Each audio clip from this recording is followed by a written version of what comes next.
Bueno, la guía dice Juan 14:6. Ya hemos visto cuándo desesperada y trágica es la condición del hombre a causa del pecado, que es lo que habíamos hablado. ¿Hay alguna salida? La Biblia afirma que la hay, y somos miles los que la hemos encontrado, ¿verdad? Nosotros hemos encontrado esa salida del pecado.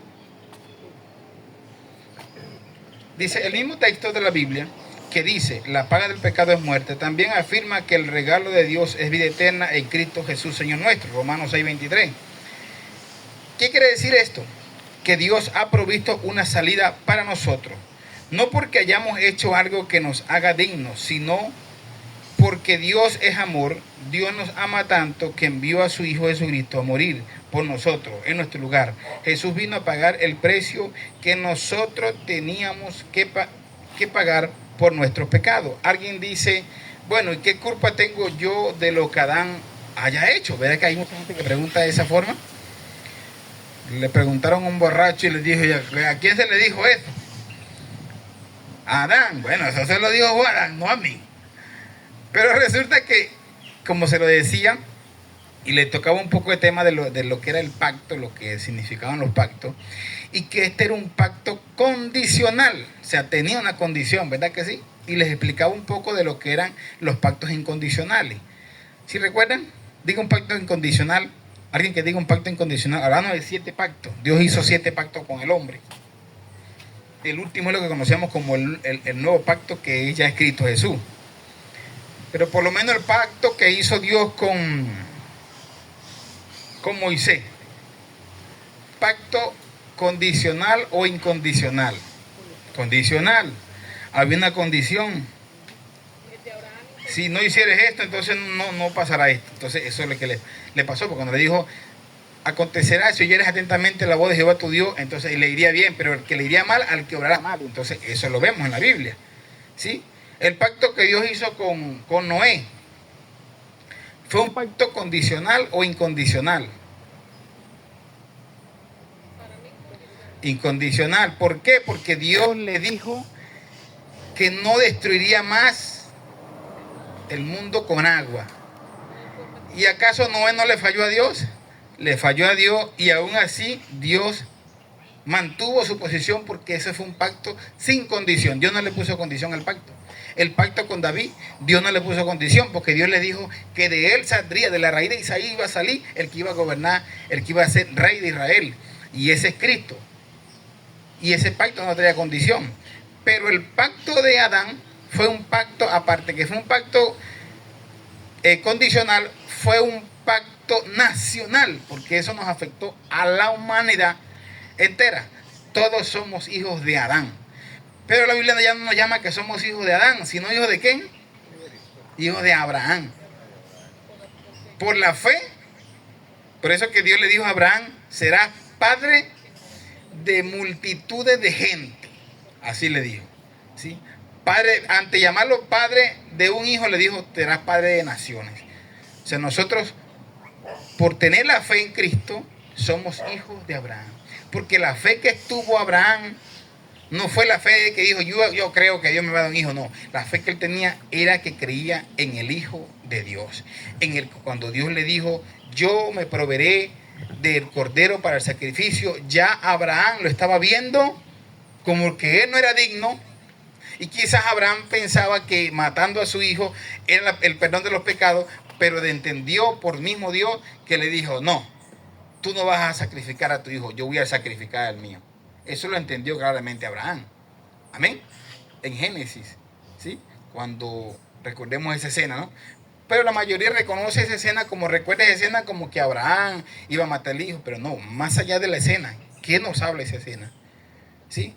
Que él pensaba matar a su hijo para que el pecado del mundo fuera quitado, porque ellos sabían que todavía el pecado estaba en el mundo latente, ¿sí? Lo entendió el pueblo de Israel, porque ¿qué decían ellos? Sacrificaban, ¿qué sacrificaban? Animales, ¿sí? El sacerdote sacrificaba un animal, y cada año ellos pensaban que los pecados le eran perdonados por sacrificar un animal, y ya los pecados quedaban libres por un año, ¿sí? Por eso dice la palabra que el sacerdote entraba una vez cada año a hacer el sacrificio por los pecados del pueblo. Amén. Ellos entendían que ya un año estaban libres de pecado. Pero que dice la palabra que por este nuevo Cordero que es Cristo, entró una sola vez y para siempre. Amén. Solo se hizo sacrificio una sola vez con la sangre del Cordero. Amén. No necesitamos, lo dice el mismo Hebreo, que un sacerdote entre cada año a hacer sacrificio porque Dios perdonó nuestros pecados, sino que Cristo lo hizo una sola vez y para siempre. Amén. Entonces, a esto nos referimos cuando hablamos de lo que ya Dios había provisto antes. Nosotros todos estábamos condenados. No podemos decir, no, pero es que eso fue Adán. Y hoy en día hay mucha gente pensando lo mismo, que yo no soy tan malo. Vemos como malo el que mata, el que roba, el que hace, pero nosotros no somos tan malos. ¿Sí? Algunos piensan de esa forma. ¿Qué he hecho yo? Se pone como a retroceder. Pero yo ¿qué he hecho yo malo? No, ya nacemos. David lo reconoció diciendo, en pecado me concibió mi madre. Amén. O sea, ya venían entendiendo ellos que aún desde el vientre ya nacían con ese pecado, lo que se conoce como el pecado original. Amén. Entonces, de ese pecado original, de la condenación, que todos somos rebeldes, somos por naturaleza hijos de la ira, hijos de ira, dice la palabra. Por naturaleza. Ahora la pregunta existe. Ok, si nacemos con ese pecado y si morimos siendo recién nacidos, ¿nos perdemos? No. Porque esa es la otra interrogante de la gente. Bueno, pero si nacemos con pecado, entonces el niño que se muere se pierde porque tiene pecado. ¿Sí? Pero ese pecado que lleva en el gene todavía no lo ha delatado. Porque todavía en su mente no hay consciente si existe Dios o si existe el diablo. Amén. Es un niño. No ha sido activado. ¿Cómo? No ha sido activado. Ajá, sí, todavía no se ha activado en él ese sistema. ¿Quién se lo activa? Uno, el Padre. Amén. Porque un padre que no instruye al niño en su camino, el niño termina diciendo, no existe Dios. Pero un padre que instruye a sus hijos en el camino de Dios, conscientemente cree que Dios existe. Cree en el Señor Jesús y serás salvo tú y toda tu casa.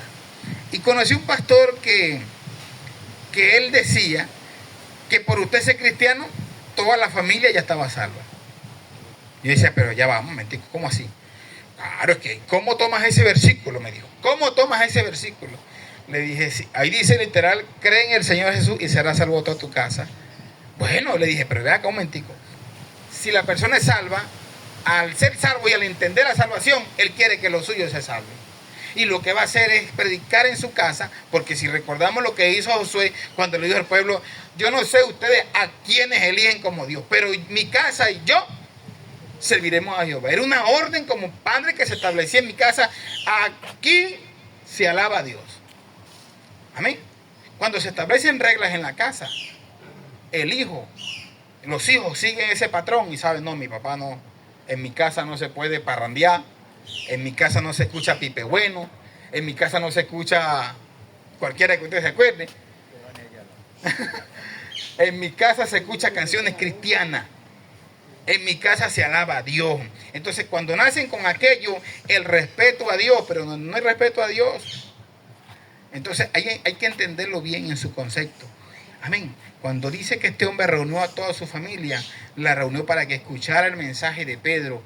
Y todos, dice la palabra, que estaban en la casa, fueron bautizados con el Espíritu Santo. Porque todos recibieron la palabra. Amén. Con gozo la recibieron y entendieron. ¿Sí? No es que como muchos piensan que no, que porque el papá es, ay no, el pastor se va y entonces se lleva a los hijos pegados al pantalón. No, señor. Cada quien ve cómo se salva. Amén.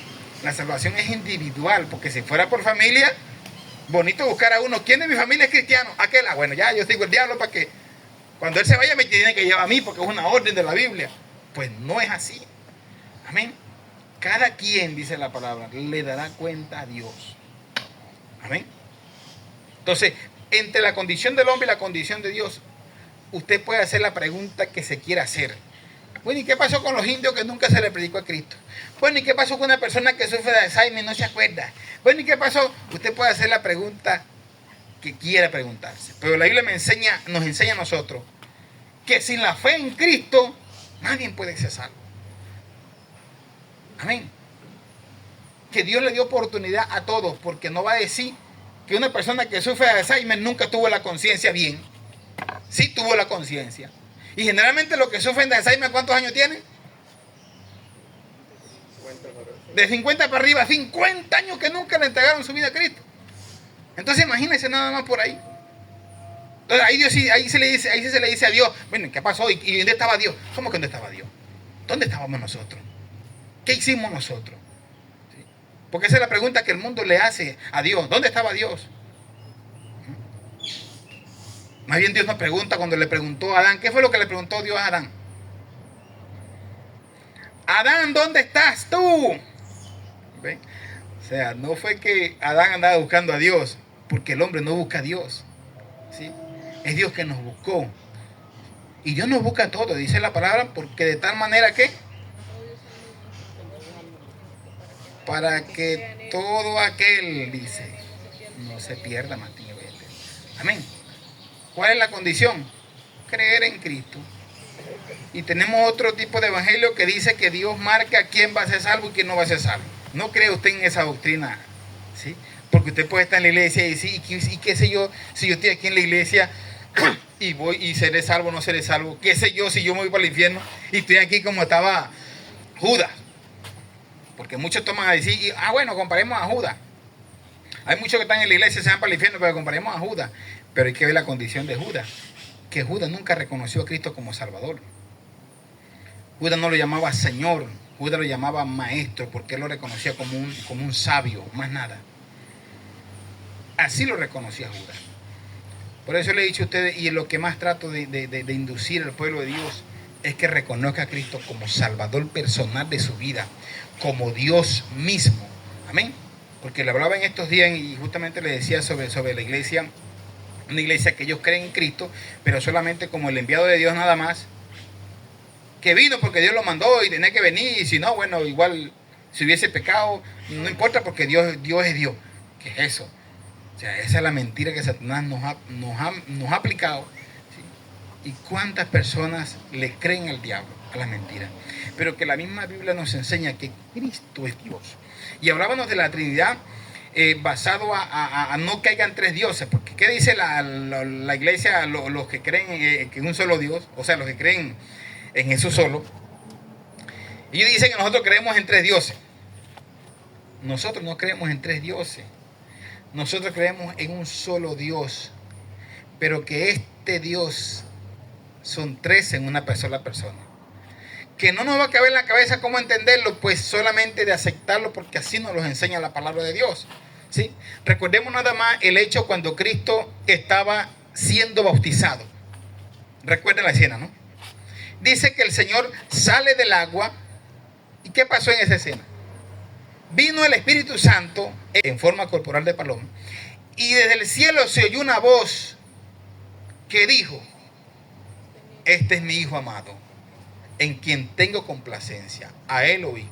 Ellos claramente entendieron que este Dios único y verdadero era en tres personas distintas. Amén. Lo dice Cristo cuando está orando en el libro de Juan, capítulo 17. Busque Juan 17. Él dice: que te conozcan a ti, al único Dios verdadero, ¿y a quién más? Y a Jesucristo, al que has enviado.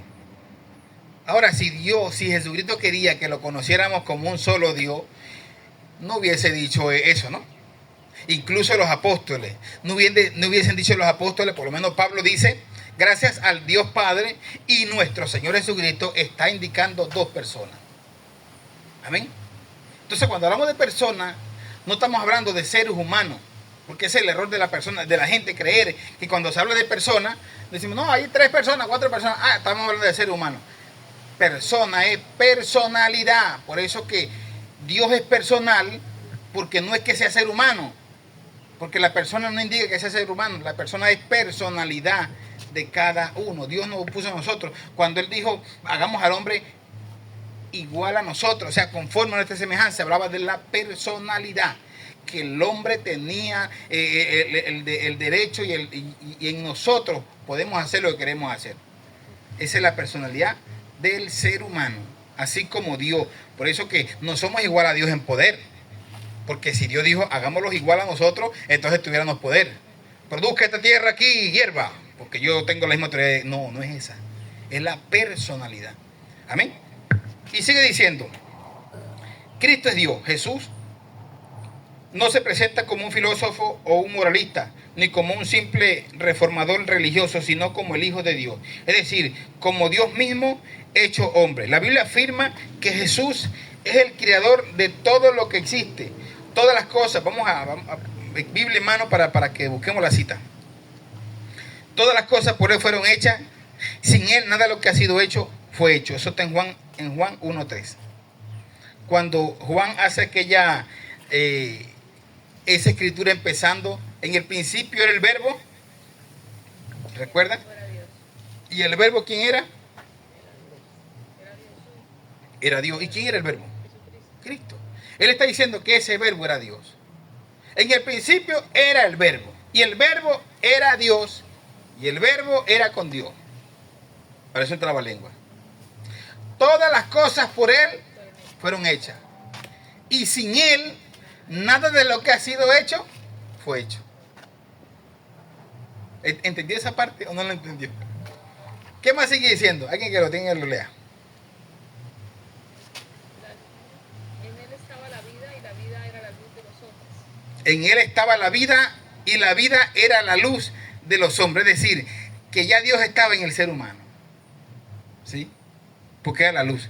Por eso cuando habla de Juan después dice que Juan no era la luz, sino que él anunciaba la luz. Y esa luz vendría al mundo. Pero esa luz ya existía. Entonces ese es el trabalenguas que muchos no entienden, pero claramente Juan está explicando de que Él existía ante todas las cosas. Por eso que tuvo mucho conflicto Jesús cuando le preguntó, él le dijo, antes que Abraham fuese, yo soy.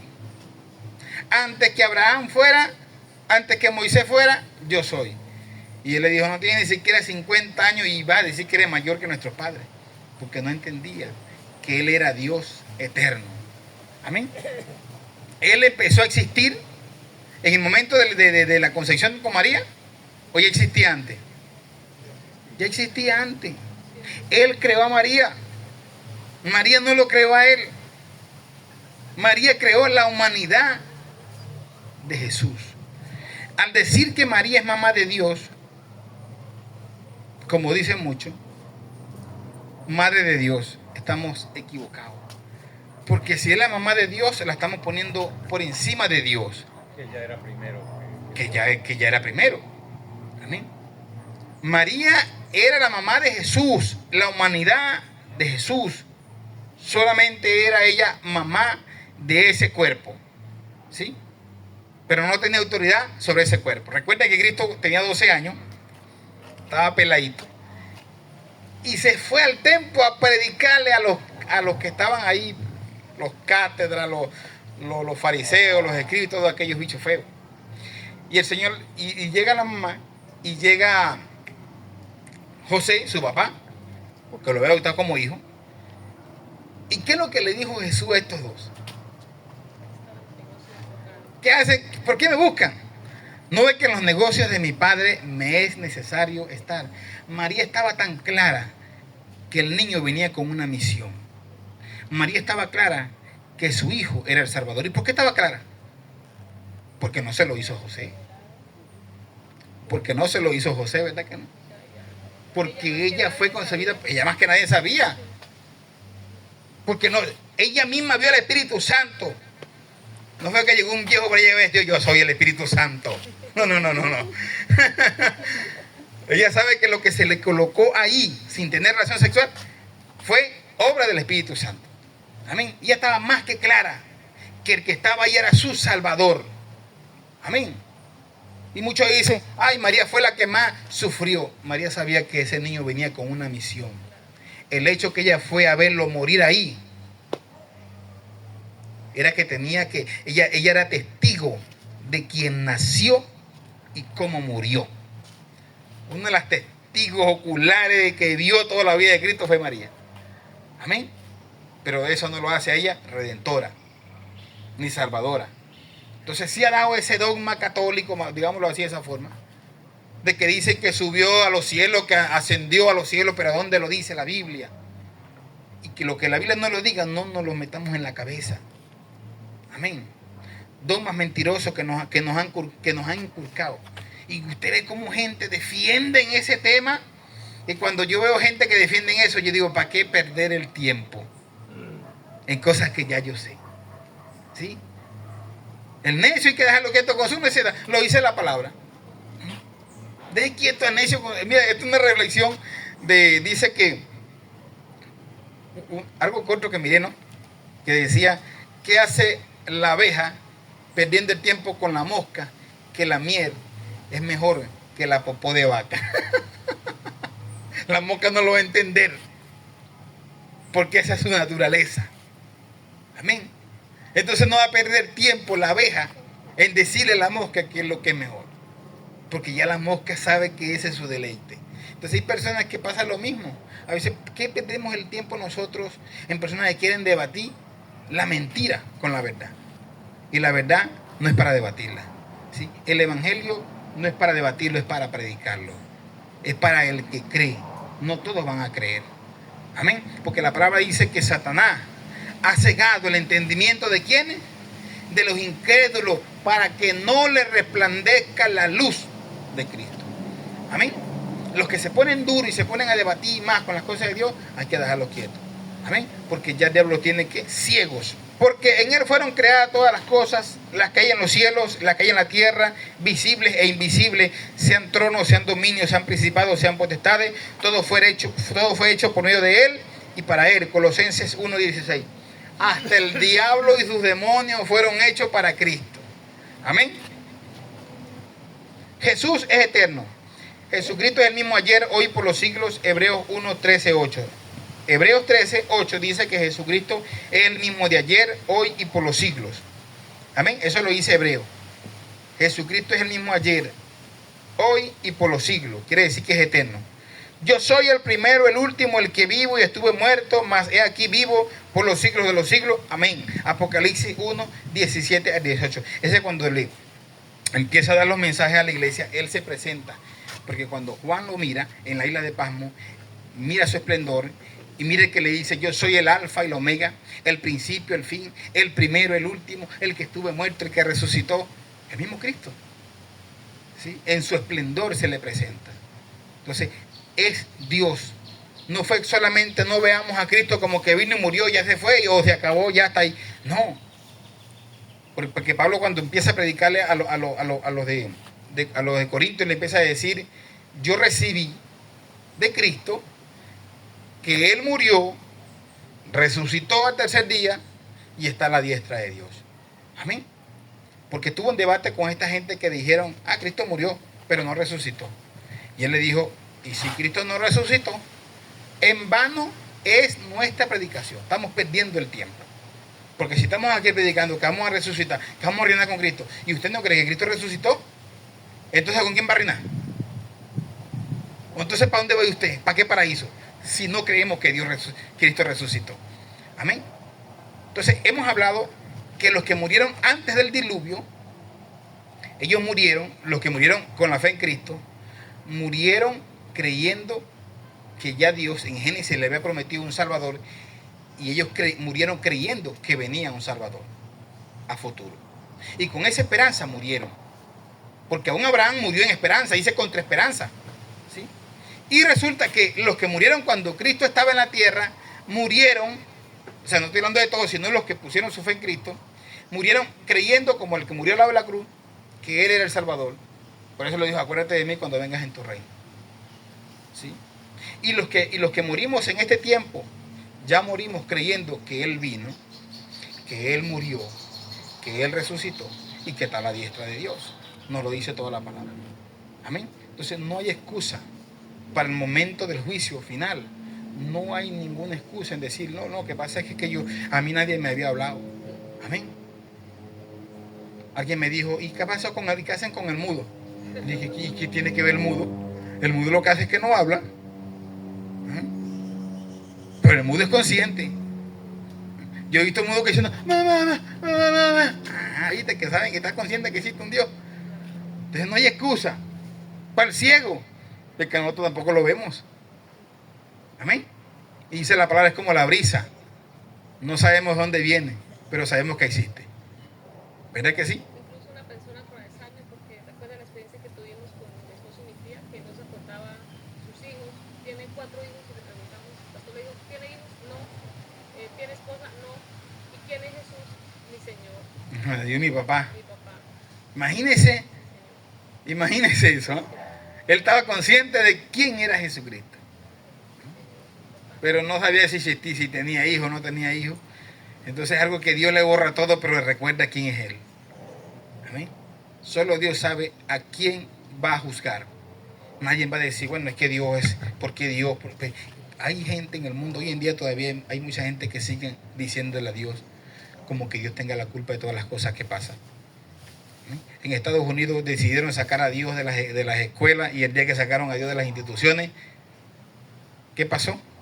Hubo un muchacho por allá con una ametralladora y mató como a 12. ¡Ay, Dios! ¿Dónde estaba Dios? Pero ¿dónde bastante lo sacaron de la escuela? Me acuerdo que en el tiempo de antes, yo me acuerdo que me invitaban, pastor, mire, hermano, vamos a hacer un culto en la gobernación. Vamos para la gobernación, pues. ¿Qué culto en la alcaldía? Vamos para la alcaldía. Ahora esto es prohibido, ese culto en las instituciones. Sacan a Dios y entonces quieren que Dios esté ahí. No, Dios no puede estar donde lo corren, ¿sí? Donde lo echan, Dios no puede estar.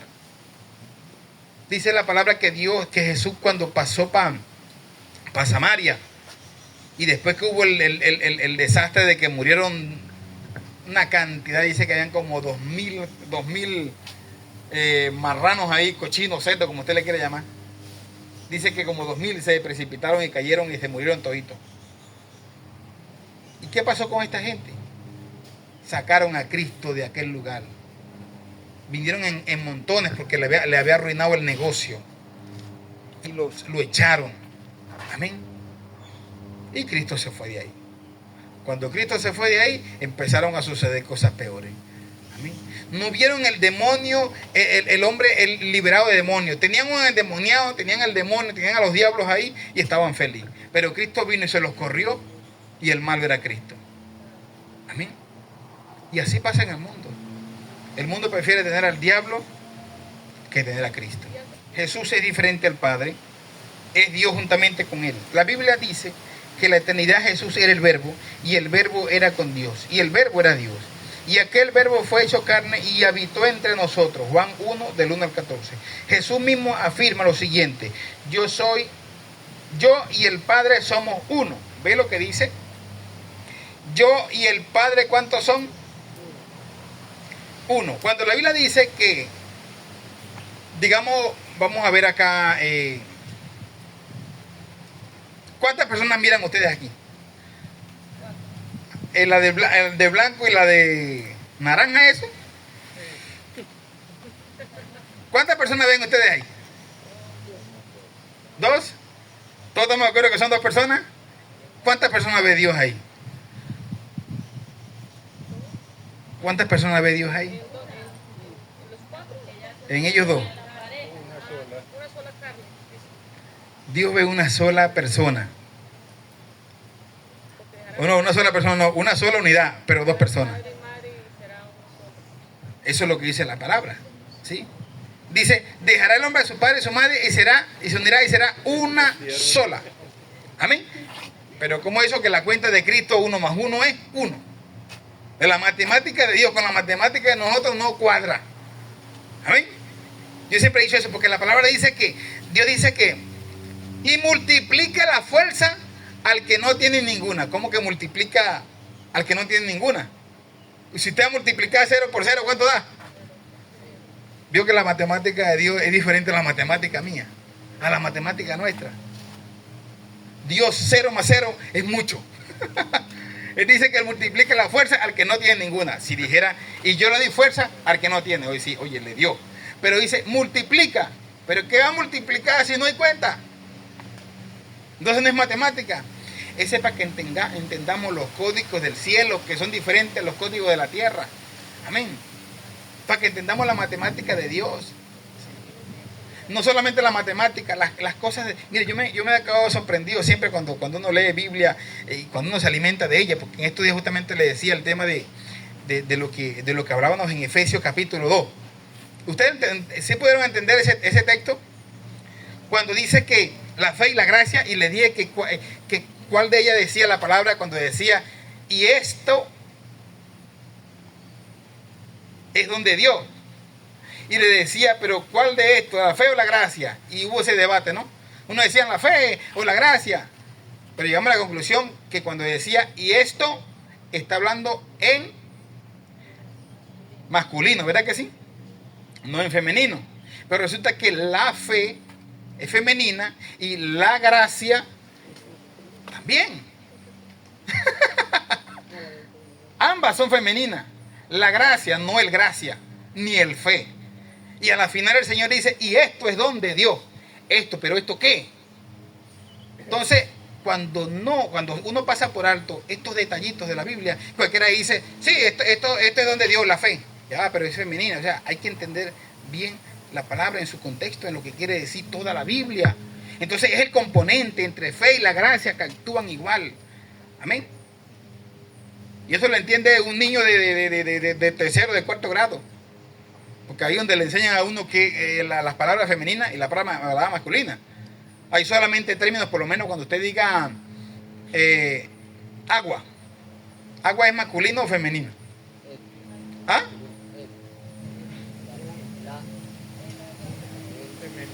¿El agua?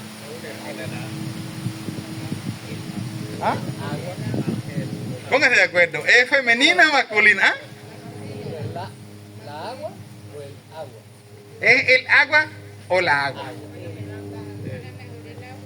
Ajá, ahora escuche lo siguiente. Y si digo las aguas, ¿cómo se ve? Cuando digo las aguas, porque si digo el agua, se ve masculino. Pero si digo los aguas, también es masculino y no se forma así, ¿verdad que no? Entonces, ¿cuál es la palabra correcta? Las aguas, cuando hablamos en... Sí. Pero cuando hablamos en singular, le decimos el agua. Resulta que hay algo que respetar cuando uno habla, por lo menos la palabra que lleva una A. No se le puede poner la agua porque va a sonar muy feo. Se le dice el agua, pero no deja de ser femenino. ¿Sí? Es la única forma que se le pueda a una palabra que sea femenina el término de él. ¿Sí? Y así pasa con la Biblia. Por eso hay que respetar muchas cosas en la Biblia. Y usted lo va a entender cuando usted estudie o teología o hermenéutica, que van a haber palabras que usted va a tener que saltar y no se le pueda la misma interpretación, porque hay que ver ese puente que existe.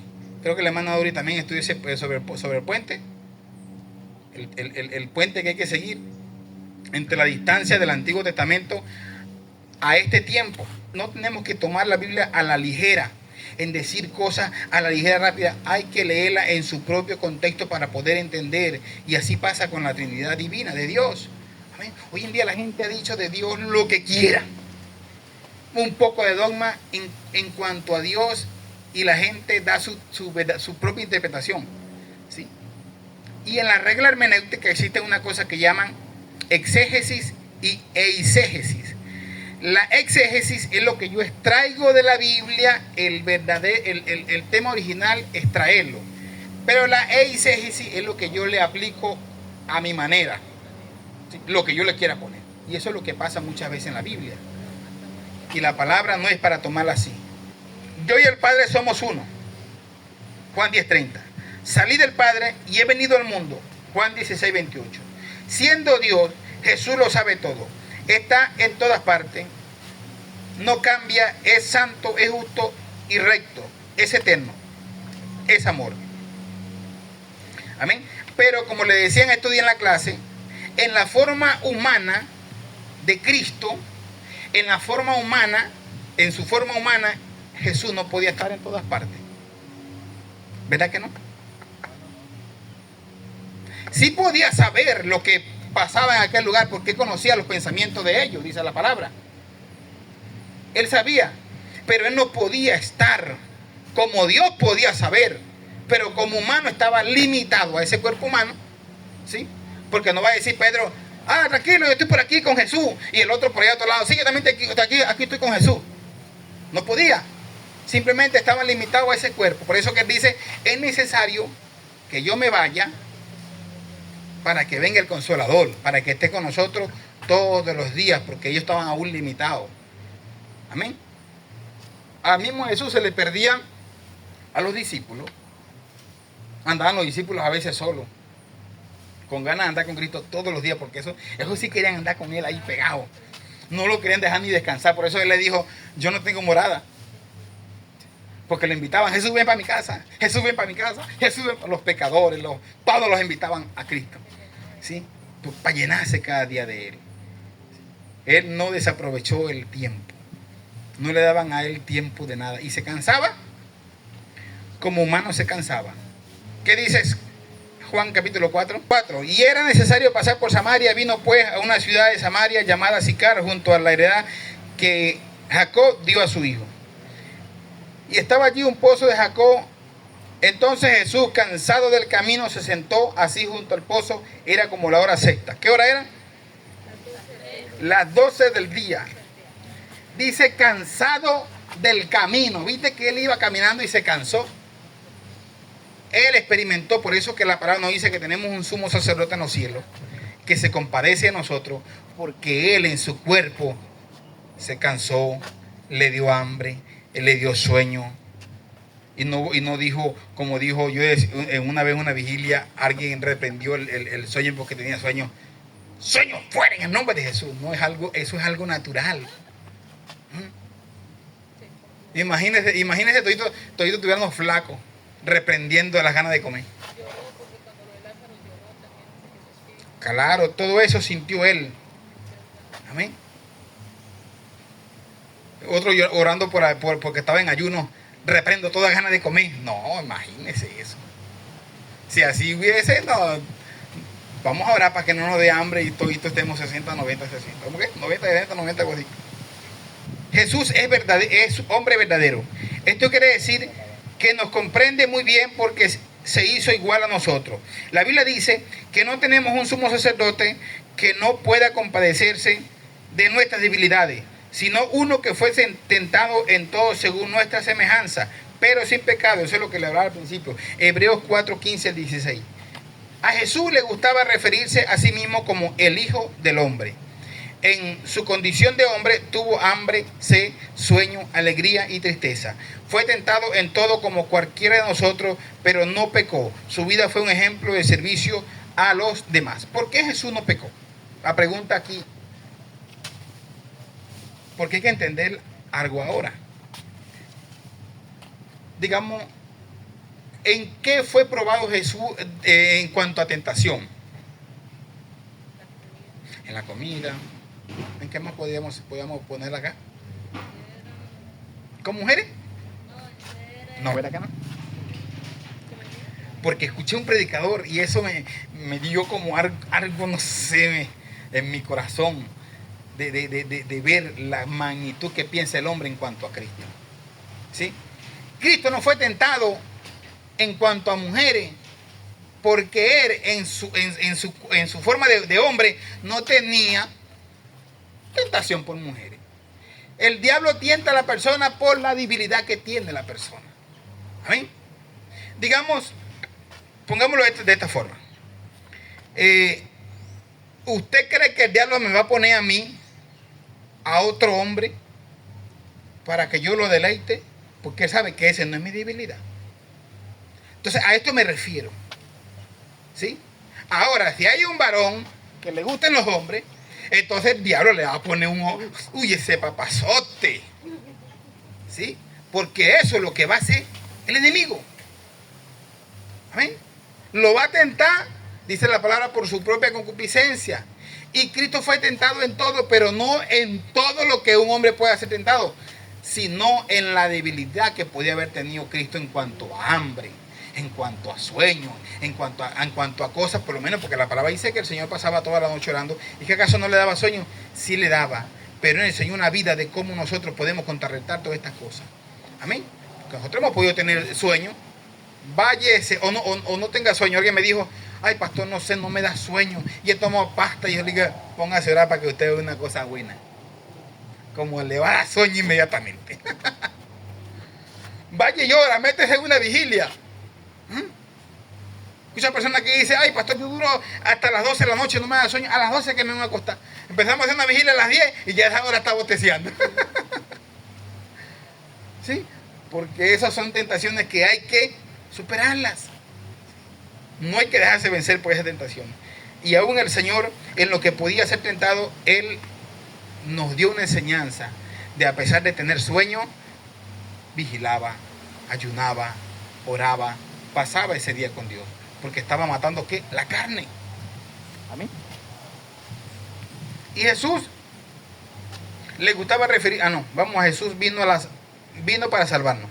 Jesús fue engendrado por el Espíritu Santo y nació de la Virgen María hace más de 2000 años. Su nacimiento tuvo lugar en una pequeña aldea llamada Belén, en Palestina. Vea que aquí lo explica, ¿no? En Palestina. Mateo 1:23, Lucas 1:35. Lo que hoy se pelea, como la franja de Gaza, es la parte de Palestina, ¿verdad que sí? Es la parte que se está peleando los israelitas, el pueblo de Israel, para que sea territorio de ellos.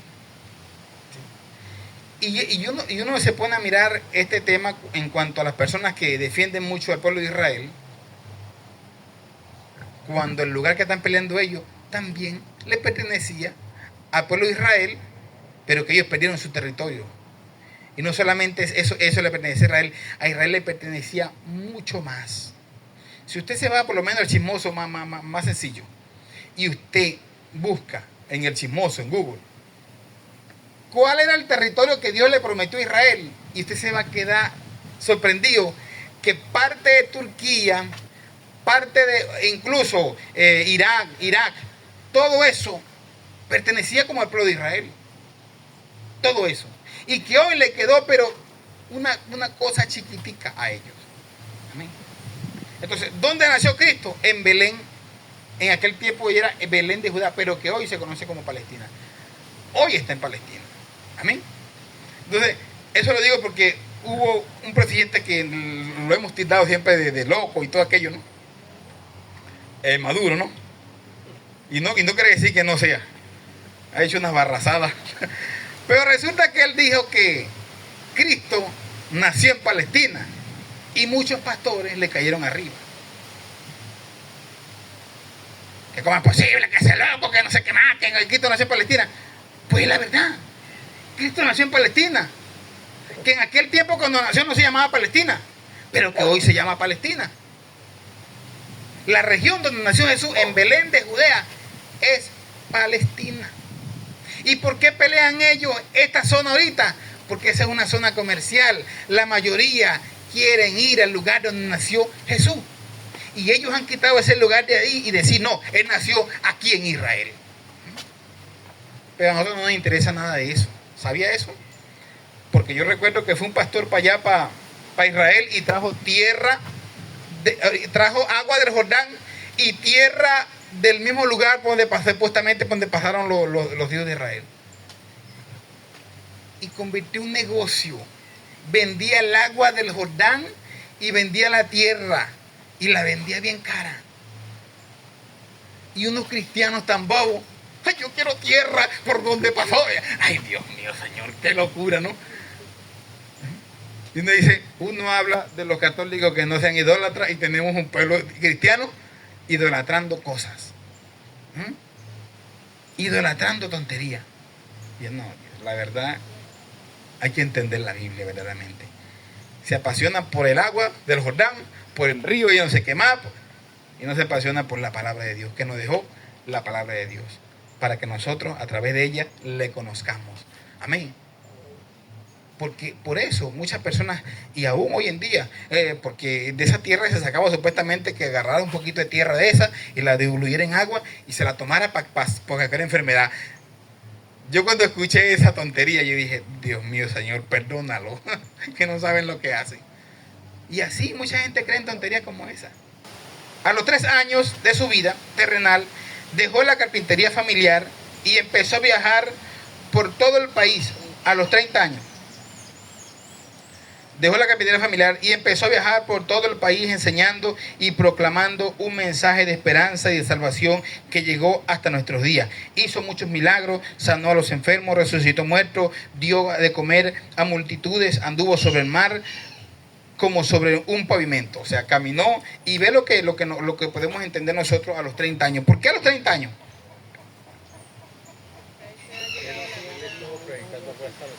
Porque él primero sustentó a su familia. Y como para ellos, como ley, una persona tenía que tener 30 años para considerarse mayor de edad. Hoy en día los mayores de edad tienen ¿cuántos años? 18 años. Acá en Colombia. Amén. En Venezuela a los 16 ya usted va para la cárcel. Ya el menor de edad a los 16 va para la cárcel. Eso se puso fue hace como 2 años para acá. Ya se considera 16 años un mayor de edad. Y en otros países como Rusia también creo que es a los 15. ¿Sí? Y les han bajado, ¿por qué? Porque hoy en día un muchacho de 14 años parece como en el tiempo de antes uno de 20. Y la mente peor que y la mente. De 20 o de 50. Imagínese ese niño que mató a Uribe, ¿no? 14 años que tenía el muchacho. ¿Con una mente de quién? De un macabro de unos 30, 40 años. Entonces no es que sea inocente. Entonces, ¿qué es lo que tienen en la mente? Entonces, pero en el tiempo de Cristo, todavía una persona de 25, porque nada más si vamos a la historia de Abraham. Un hijo sujeto, porque cuando vamos a la historia de Abraham, a ver cuando iba a sacrificar al hijo, ¿qué nos presenta una película? Un niño como de 14 años ahí que lo va a sacrificar. Según la Biblia, Isaac tenía casi 40 años cuando el papá lo iba a sacrificar. ¿Cómo le parece? Pero era un hijo sujeto a su padre. Amén. Era un hijo que cumplía con su padre la labor. Eran 30 años y a los 30 años que se daba la edad ya de adulto. ¿Por qué llevaban ellos esta costumbre? Porque se cree que cuando Adán fue formado aparentaba como una persona de 30 años. Amén. Por eso ellos respetaban estas costumbres. Y Cristo, respetando esta orden, Él también esperó tener los 30 años para comenzar su ministerio en la tierra. Amén. Entonces, eso es lo que vemos aquí, que Él empieza su ministerio a los 30 años. Dejó la carpintería familiar y empezó a viajar, a predicar y a enseñar y proclamar un mensaje, sanando, haciendo milagros. ¿Qué fue el primer milagro que Jesús hizo? ¿Por qué convierte el agua en vino? Yo se lo expliqué en estos días, ¿no? ¿Cuál es el mensaje que nos deja convertir el agua en vino? Porque el Señor vino a una cosa, a una sola cosa. ¿A qué vino Él? A fundar o a formar su iglesia. Porque le dice a Pedro, fundaré mi iglesia. Él era la roca principal, donde iba a fundar su iglesia, el fundamento. Y en este fundamento que el Señor empieza a decir que iba a fundar su iglesia, o lo que venía a hacer, el Señor empieza a hacer lo que primero hace es convertir el agua en vino. ¿Por qué convertir el agua en vino? Porque nos estaba enseñando a nosotros, a futuro, de que nuestra vida tiene que pasar a agua natural. Porque dice que habían 6 jarras, 6 tinajas. Las 6 tinajas representan a número de hombre. En el número 6, en el día 6 se hizo el hombre. Y en ese día 6, el Señor establece que en esas 6 jarras, representando al hombre, había uno que se parecía a un agua normal, un agua común, pero que el Señor lo convirtió en vino. Nuestra vida tiene que pasar de ser natural a ser espiritual. Eso es lo que hace el Señor, convertir el agua en vino. Nuestra vida tiene que cambiar completamente. Amén. Como se lo decía por la clase, no podemos fingir decir yo soy de Dios, pero seguimos haciendo las cosas del mundo. Debe haber un cambio. Amén.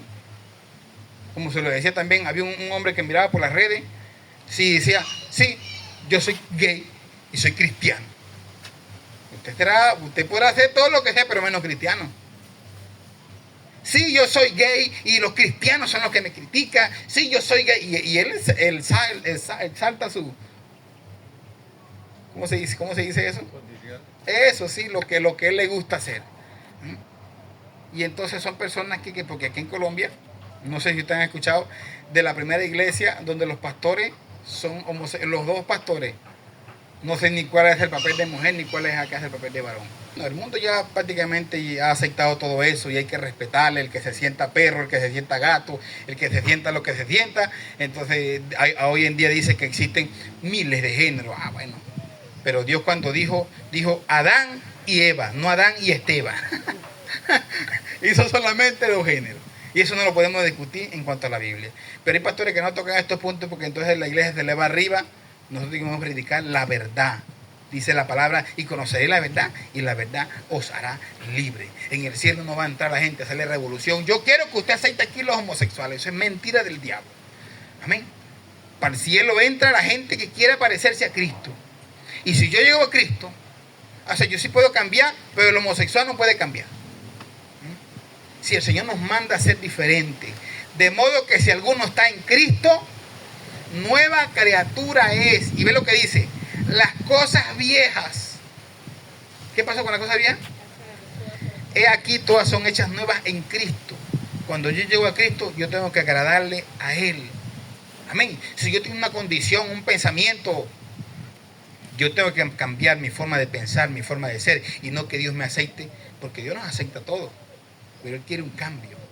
Amén. Porque yo escuchaba que Él decía que no lo aceptaban en ninguna iglesia. No, venga para acá, aquí lo aceptamos. Claro que sí, siéntese ahí y escuche palabra.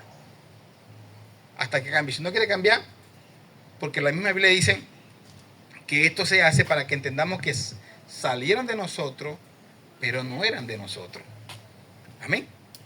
Porque a veces pasa lo siguiente, que la iglesia está en la iglesia, o en la iglesia en general, y cuando ven a alguien que está sentado ahí, uy, Dios mío, ¿y el pastor acepta esto? No, tenemos que aceptarnos los unos a los otros. ¿Sí? Porque si vamos a criticar al que está sentado a nuestro lado y nosotros que estamos criticando a esa persona, ¿será que tenemos el pasaje para el cielo? Estamos tan perdidos igualitos como el que está ahí. ¿Sí? Más bien orar por él para que Dios lo transforme.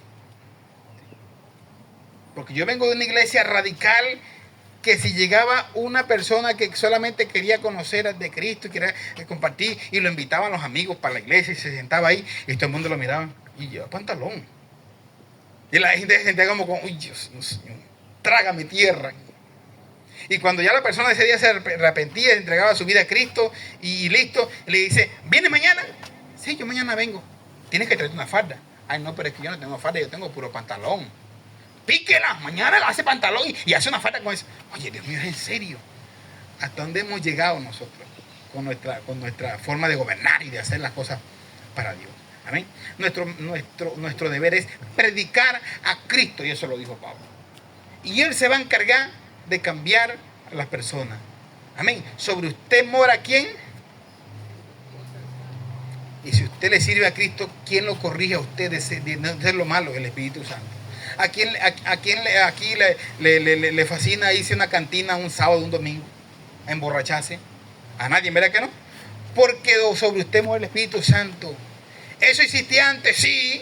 La gana de irse por allá y de gastar su vida a diestra y a siniestra. Pero cuando ya usted llega a Cristo, su vida debe ser diferente. Él nos dejó un ejemplo de vida. Dijo un hombre llamado Luis Toro que sí podemos emborracharnos porque Cristo fue el primer borracho. Y el Señor, no te lo lleves todavía, Señor.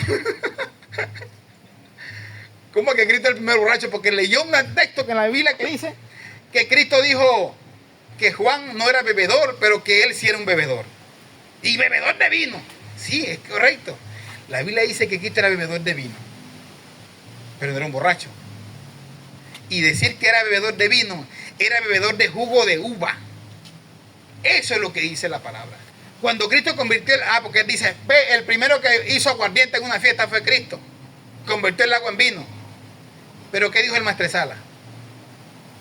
Que ese era un vino nuevo. Es decir, era un jugo de uva recién hecho. No estaba añejado, no tenía alcohol. Esa es la diferencia. Nadie salió borracho de ahí.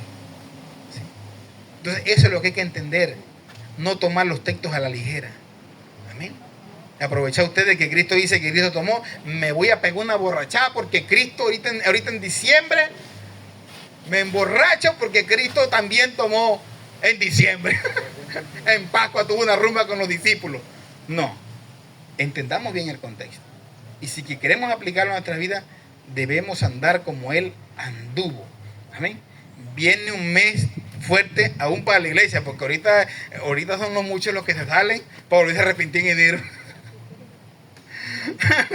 No, manténgase firme cumpliéndole a Dios, porque usted no sabe si es justamente el 31 de diciembre Cristo venga por su iglesia.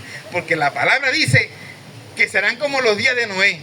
Estarán comiendo, casándose, dándose en casamiento. ¿Y cuál es esa fecha? Diciembre.